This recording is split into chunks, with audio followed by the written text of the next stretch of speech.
Nakagulat world, ibang level na talaga ang narating ni Alexandra Ayala. Dati, kailangan pa niyang makatanggap ng wildcard para lamang makapasok sa pinakamalalaking tournament. Ngunit ngayon, hindi na siya bisita, hindi na siya bonus attraction, at lalong hindi na siya nakikiusap para mabigyan ng pagkakataon. Opisyal ng kasama si Alex sa main draw player list ng 2026 National Bank Open sa Toronto, isang WTA 1000 tournament na gaganapin mula August 2 hanggang August 13th. Regular entry ang pangalan niya sa listahan habang hiwalay na tinukoy ng organizer ang mga wildcard recipients gaya ni Bianca Andreescu at Venus Williams. Ibig sabihin sa Toronto, nakapasok si Alex dahil sapat na ang kanyang ranking at body of work para mapabilang sa field. At hindi ordinaryong field ang sasalubong sa kanya.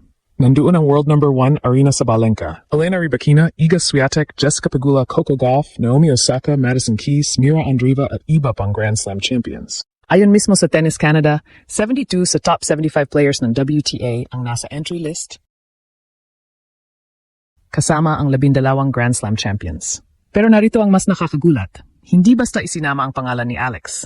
Ipinakilala siya ng tournament bilang isa sa mga rising stars na dapat abangan, kasama sina Linda Noskova at Eva Jovic. Sa social media naman, ginamit mismo ng National Bank Open ang linyang "The future is now" para i-promote ang pagbabalik ng Filipina star sa Toronto. Ito na ang malinaw na mensahe, hindi na hinahabol ni Alex ang WTA stage.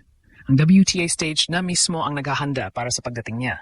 Para maintindihan kung gaano kalaki ang develop na ito, kailangan nating balikan kung saan nagsimula ang pagsikat ni Alex sa pinakamataas na antas ng women's tennis.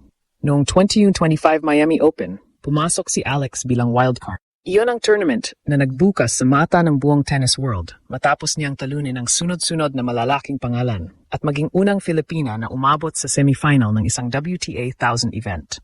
Ayon sa official WTA profile, ang Miami run ding iyon ang nagtulak sa kanya papasok sa World Top 100. Napakahalaga ng wildcard sa isang developing player. Para itong imbitasyon ng organizer na nagsasabing, naniniwala kaming karapat-dapat kang makita sa aming tournament kahit hindi pa sapat ang ranking mo para sa automatic entry. Hindi ito maliit na bagay. Maraming tennis stars ang gumamit ng wildcard bilang tulay patungo sa mas malalaking oportunidad. Pero may malaking pagkaiba ang binibigyan ka ng pagkataon at ang ikaw mismo ang nakakuha ng lugar dahil sa ranking mo.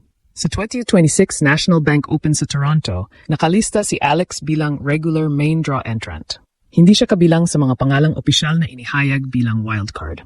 Sa announcement ng Tennis Canada, malinaw na binanggit na sina Bianca Andreescu at Venus Williams ang mga nakatanggap ng main draw wildcards, habang si Alex ay kasama sa regular entry list at inilagay pa sa grupo ng Young Rising Stars. Ito ang tunay na kahulugan ng title nating hindi na wildcard. Hindi natin sinasabing hindi na kailanman tatanggap si Alex ng wildcard sa ibang tournament. Posible pa rin iyon, depende sa event, scheduling, at special invitation. Ang sinasabi natin ay mas malakas at mas eksakto. Sa isang napakalaking WTA 1000 tournament sa Toronto, hindi niya kailangan ng wildcard para mapasama sa official player list. At bakit nangyari ito? Ranking. Sa pinakabagong official WTA profile, si Alex ay nasa world number 29 at mayroon ng career high ranking na number 28. May 30 wins siya laban sa 18 losses ngayong season. Patunay na hindi lamang isang magandang linggo ang kanyang pagangat. Resulta ito ng consistent na performances sa iba't ibang surface at tournament level. Ang National Bank Open ay hindi maliit na warm-up event. Isa itong WTA 1000 hardcourt tournament na may 96-player singles draw, kabuuang financial commitment na mahigit $4 million at hanggang 1,000 ranking points para sa champion. Gaganapin ito sa Sobeys Stadium sa Toronto na kayang maglaman ng humigit kumulang 12,500 spectators. At tingnan ninyo ang bigat ng competition.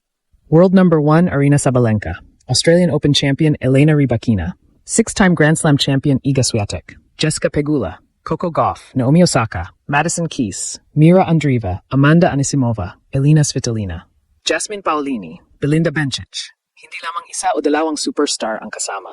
Ayon sa organizer, 72 sa top 75 players ng WTA ang nasa listahan. 12 Grand Slam champions ang inaasahang sasabak. Ito ang klase ng tournament na halos bawat round ay parang Grand Slam level matchup. At sa gitna ng lahat ng pangalang iyon, nandoon ang Philippine flag sa tabi ng pangalang Alexandra Ayala. Mas special pa, hindi itinago ng Tennis Canada si Alex sa ilalim ng mahabang entry list. Sa official announcement, 3 young players ang partikular nilang tinukoy bilang rising stars. Linda Noskova, Eva Jovic at Alexandra Ayala. Ibig sabihin, nakikita siya ng organizer hindi lamang bilang dagdag na pangalan, kundi bilang bahagi ng bagong generation na posibleng magdala sa future ng women's tennis. At tugma rito ang kanilang social media promotion. Sa Facebook at Instagram post ng National Bank Open, ginamit nila ang mensaheng, "The future is now." Habang ipinapahayag ang pagbabalik ni Alex sa Toronto. Tinawag din siyang 21-year-old Filipino star. Hindi na ito local media lamang ang naglalagay ng malalaking salita sa kanyang pangalan. Ang tournament mismo ang gumagawa ng promotional campaign sa paligid niya. Yan ang pinakamalaking pagbabago sa status ni Alex. Dati, kailangan munang ipaliwanag sa international fans kung sino siya. Ngayon, ginagamit na ang kanyang pangalan para magbenta ng excitement, tickets at anticipation sa isa sa pinakamalalaking events ng hardcourt season. Ngayon, ano ang ibig sabihin nito para sa susunod na yugto ng karera ni Alex? Una, mas kontrolado na niya ang kanyang schedule.